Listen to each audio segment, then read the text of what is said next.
अगर multiple universe theories को सच माना जाए तो हम इंसानों के लिए डिफरेंट यूनिवर्स में रह रही हमारी खुद की कॉपी को फाइंड करना इम्पॉसिबल नहीं है। ऐसा बहुत से साइंटिस्ट मानते हैं, जिनके अनुसार हमारे यूनिवर्स के बिल्कुल साथ साथ ही एक दूसरा यूनिवर्स भी एग्जिस्ट करता है। कुछ साइंटिस्ट तो ये भी मानते हैं कि स्पेस की गहराइयों में इस तरह के इनफाइनाइट यूनिवर्स भी एग्जिस्ट कर सकता है, जिन्हें पैरेलल यूनिवर्स भी कहा जाता है। साल 1954 में प्रिंसटन यूनिवर्सिटी से ग्रेजुएट हुए ह्यूग एवरेट नाम के एक स्टूडेंट ने मल्टीवर्स की थ्योरी को दुनिया के सामने रखी थी। उनकी इस थ्योरी के मुताबिक यूनिवर्स कॉन्स्टेंटली स्प्लिट यानी कि अलग हो रहा है और इसके हर एक स्प्लिट से अपना खुद का एक यूनिवर्स बनकर तैयार होता जा रहा है। इस थ्योरी को सिंपल वर्ड्स में कहे तो आप मान लो कि यूनिवर्स एक फ्लो चार्ट है जो अपने आप स्प्लिट होकर लगातार ब्रांचेस में बांट रहा है और ये बटी हुई ब्रांचेस अपना खुद का अलग अलग यूनिवर्स बना रही है। आज इस थ्योरी को लेकर बहुत से प्रैक्टिकल डायमेंशंस मौजूद है, जिनके अनुसार पैरेलल यूनिवर्स रियलिटी में एग्जिस्ट तो कर सकता है, पर इसका मतलब ये नहीं कि उन पर सब कुछ हमारे यूनिवर्स जैसा ही हो।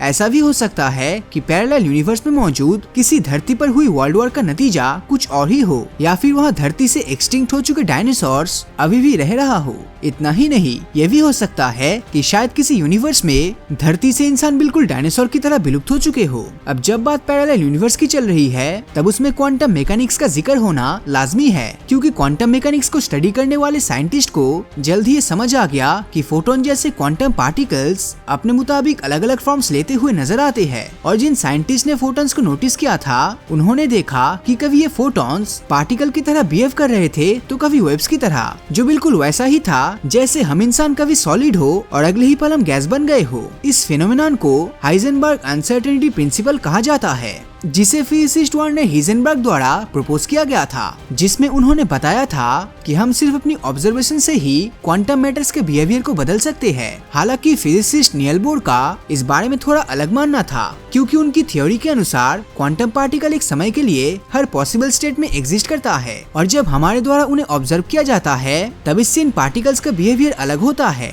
क्योंकि हमारी ऑब्जर्वेशंस इन पार्टिकल्स को उस पल में एक पर्टिकुलर कंडीशन में रखने के लिए फोर्स करती है। क्वांटम पार्टिकल्स की तरह ही यूनिवर्स भी अपने डुप्लीकेट्स बनाता है और क्वांटम मैटर की हर पॉसिबल स्टेट के लिए मल्टीपल पैरेलल यूनिवर्स में स्प्लिट हो जाता है। हालांकि पैरेलल वर्ल्ड थ्योरी की अपनी कुछ उलझने हैं और शायद यही वजह है कि इस थ्योरी को लेकर कुछ साइंटिस्ट अनकंफर्टेबल रहते हैं। एग्जाम्पल के तौर पर मान लीजिए कि आप किसी ऐसी सिचुएशन में फंस चुके हैं जिसका पॉसिबल आउटकम सिर्फ मौत ही है। तब ह्यूग एवरेट की थ्योरी के अनुसार स्पेस की गहराइयों में कोई न कोई ऐसा पैरेलल यूनिवर्स जरूर एग्जिस्ट करता है जिसमें आपकी मौत पहले ही हो चुकी है, जिसके चलते पैरेलल यूनिवर्स के मौजूदगी की संभावनाएं और भी बढ़ जाती है। अब अगर आपको लगता है कि क्वांटम मैकेनिक्स को समझने के लिए ह्यूग एवरेट की थ्योरी एकलौती ऑल्टरनेटिव है, तो ऐसा नहीं है, क्योंकि स्ट्रिंग थ्योरी नाम की एक दूसरी थ्योरी के माध्यम से ऐसा क्लेम किया गया है कि दुनिया में क्वांटम मैटर से भी छोटे पार्टिकल्स एग्जिस्ट करते हैं। हालांकि इतना काफी नहीं है, क्योंकि स्ट्रिंग थ्योरी भी ये क्लेम करती है कि पैरेलल यूनिवर्सेस सच में एग्जिस्ट कर सकता है। हालांकि अगर हम बिग बैंग के समय से देखें तो ऐसा भी माना जाता है कि हम इंसान बहुत हद तक पैरेलल यूनिवर्स तक पहुंच गए हैं।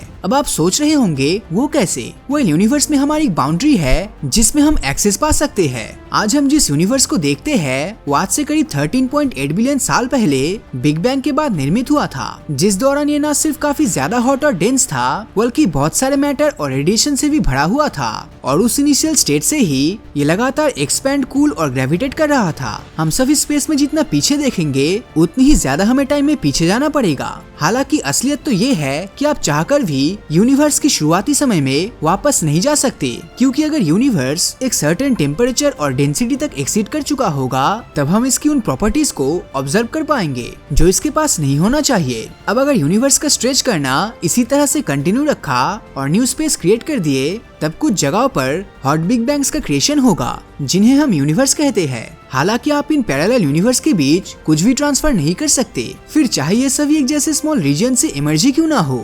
इसके अलावा यूनिवर्स के बीच कोई इन्फॉर्मेशन भी ट्रांसफर नहीं हो सकती, क्योंकि आपस में कैजुअली कनेक्टेड नहीं है। हालांकि फिलहाल में एक ऐसा एक्सपेरिमेंट है जो ये सब बदल सकता है, और उस एक्सपेरिमेंट का नाम है कॉस्मिक रे डिटेक्शन टेस्ट, जो कि ऐसे पार्टिकल्स को खोजता है जो हमारे यूनिवर्स के बाहर के होते हैं। अब अगर नासा के एंटार्क्टिक इम्पल्सिव ट्रांसिएंट एंटेना यानी कि एनिटा की बात करें तो ये डेलिकेट इलेक्ट्रॉनिक एंटेनास को एंटार्क्टिका की कोल्ड ड्राई एयर में ऊंचाई पर होल्ड करने के लिए जायंट बलून का इस्तेमाल करता है, क्योंकि इतनी ऊंचाई पर इसको रेडियो सिग्नल्स ढूंढने में कोई तकलीफ नहीं होती, क्योंकि इसके आसपास शोर शराबा बिल्कुल नहीं होता। शायद ही आपको मालूम हो कि धरती पर आउटर स्पेस से हर वक्त हाई एनर्जी पार्टिकल्स आते रहते हैं, जिनमें से कुछ तो इतने ज्यादा पावरफुल होते हैं कि हम कभी ऐसा कुछ जनरेट ही नहीं कर सकते। इन सिग्नल्स में न्यूट्रिनोज नाम के जो लो एनर्जी पार्टिकल्स होते हैं वो धरती से आराम से पास हो जाते हैं, लेकिन इनसे अलग जो हाई एनर्जी पार्टिकल्स होते हैं वो धरती के सॉलिड मैटर की वजह से रुक जाते हैं, जिसका सीधा सा ये मतलब होता है कि हाई एनर्जी पार्टिकल्स को